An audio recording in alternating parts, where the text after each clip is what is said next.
ভার্বটাকে দেখে পরে আমি বুঝবো যেটা একটা প্রেজেন্ট আছে। আমরা এখানে শিখলাম কি তিনটে টেন্স আছে, একটা প্রেজেন্ট, একটা হচ্ছে পাস্ট, আর একটা হচ্ছে ভার্বটার সাহায্যে আমি বুঝবো কীভাবে। ফার্স্ট সেন্টেন্স কী রয়েছে? I write a story. এখানে ভার্ব কে রয়েছে? রাইটটা ভার্ব রয়েছে। আচ্ছা, রাইটটা এখানে কি রয়েছে? V1 নাকি V2 না V3 না V4 না V5?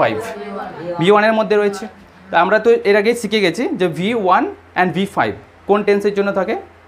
প্রেজেন্ট। হ্যাঁ, ইনডেফিনিট ঠিক আছে, বাট এখানে তিনটে টেন্স আমি যেহেতু শেখাচ্ছি তো এটা কি হবে? প্রেজেন্ট, তাই না? এটা তাহলে কোন টেন্সের মধ্যে পড়ছে? Present tense. কোনটা থেকে বুঝলাম? ভার্ব রাইটটা দেখে। সেকেন্ড কি রয়েছে? I রোট I story. এখানে ভার্ব কোনটা রয়েছে? রোট। তো রোটটা এখানে কোন টেন্স আছে, মানে কোন ফর্মে রয়েছে? ভার্বের কোন ফর্মে? V2। V2 মানে কোন ফর্ম হয়? ভার্বের পাস্ট ফর্ম। Very good. তাহলে এটা কি হবে? পাস্ট, তাই না? তাহলে এটা পাস্ট টেন্স হচ্ছে।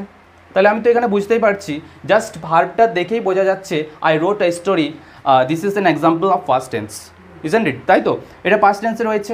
এখানে রয়েছে রাইট। রাইট ভার্বটা দেখে বোঝা যাচ্ছে যে আই রাইট আ স্টোরি, এটা প্রেজেন্ট টেন্সের একটা এক্সাম্পল বা প্রেজেন্ট টেন্স রয়েছে। আরেকটা থার্ড নাম্বার রয়েছে I will write a story. এখানে উইল রাইট, এটা কি ফিউচারকে শো করছে, যেহেতু শ্যাল উইল রয়েছে ওই জন্য এটা ফিউচার টেন্স হবে। ঠিক, তাহলে তো আমি একটা জিনিস বুঝলাম যে tense is equal to verb. আমি কেন দিলাম?